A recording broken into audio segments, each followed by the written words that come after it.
Adbutaha, no words. Great singing by RKG.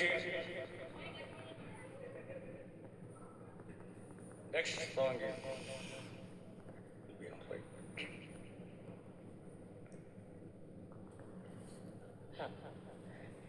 So ఈ పాట అంటే ఒక దర్పంతో ఉన్న నాగేష్ గారు, వినయంతో ఉన్న మోహన్ బాబు గారు, వారిద్దరి మధ్యలో ఒక కాంపిటీషన్. అందులో డిఫరెన్సియేషన్ అలాగా బాలు గారు అలా చేశారు. ఇవాళ ఈ వేదిక మీద రామకృష్ణ గారు కూడా అంతే అద్భుతంగా పాడారు అనుకుంటున్నా. అయితే ఈ మాటే చెప్పడానికి మా శివరామకృష్ణ గారు ఆడియన్స్ నుంచి ఆయన స్పందన ఒకటి చెప్తామని వేదిక మీదకి వచ్చారు. స్వాగతం అండి. అందరికీ నమస్కారం. రామకృష్ణ గారు ఈ పాటని చాలా కష్టమైన పాట ఇది. ఆ పాటని దిగ్విజయంగా పాడారని చెప్పి నేను అనుకుంటున్నాను. మీరు కూడా అనుకుంటే స్టాండింగ్ ఓవేషన్ ఇస్తే బాగుంటుందని చెప్పి నా ఇది. తప్పకుండా అందరూ స్టాండింగ్ ఓవేషన్ ఇవ్వాల్సిందిగా కోరుతున్నారు. ప్లీజ్.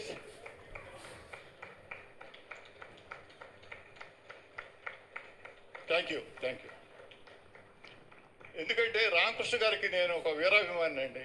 ఎందుకు వీరాభిమాని అయ్యానో 2 ముక్కల్లో చెప్తాను. రామకృష్ణ గారు ఏంటంటే నిత్య విద్యార్థి. ఇప్పుడు ఆయన దాదాపు 62 సంవత్సరాల వయసు అయినా కానీ ఇప్పటికి కూడా ఇంకా నేర్చుకోవాలి, ఇంకా బాగా పాడాలి అన్న తపన అది స్పష్టంగా కనపడుతుంటుంది. అదొకటి. ఇంకొకటి ఏంటంటే ఆయన ఎంత ఎత్తుకు ఎదిగినా కానీ ఒదిగుండే మనస్తత్వం అది కొద్ది అరుదుగా దొరుకుతుంది. కానీ వారిలో ఉన్న సద్గుణాలు అంటే నేను ఆయన ఎందుకు వీరాభిమానిగా ఉన్నానో చెప్తున్నాను. ఇక మూడోది ఏంటంటే ఆయన ఎప్పటికప్పుడు అంటే బహుభాషా గాయకులు, బహుగళ గాయకులు అంటుంటారు కదా. ఆయన ప్రోగ్రామ్స్ నేను దాదాపుగా ప్రతి ప్రోగ్రామ్కి వస్తుంటాను. బాలమురళీ కృష్ణ గారికి పాట పాడితే బాలమురళీ కృష్ణ గారే పాడినట్టు ఉంటుంది. అట్లానే జేసుదాస్ గారు పాడితే జేసుదాస్ గారు పాడినట్టే ఉంటుంది. పిబి శ్రీనివాస్ గారు పాడితే పిబి శ్రీనివాస్ గారు పాడినట్టే ఉంటుంది. ఆయన హాస్య గీతాలు ముత్యాలు వస్తావనే హాస్య గీతం పాడితే బాలసుబ్రహ్మణ్యం గారు పాడారా లేకపోతే అల్లురామన్ గారే పాడారు అన్నట్టుగా రామకృష్ణ గారు పాడతారు. అంటే నేను ఎందుకన్నానంటే ఎవరిని కూడా ఊరికినే అభిమానించం.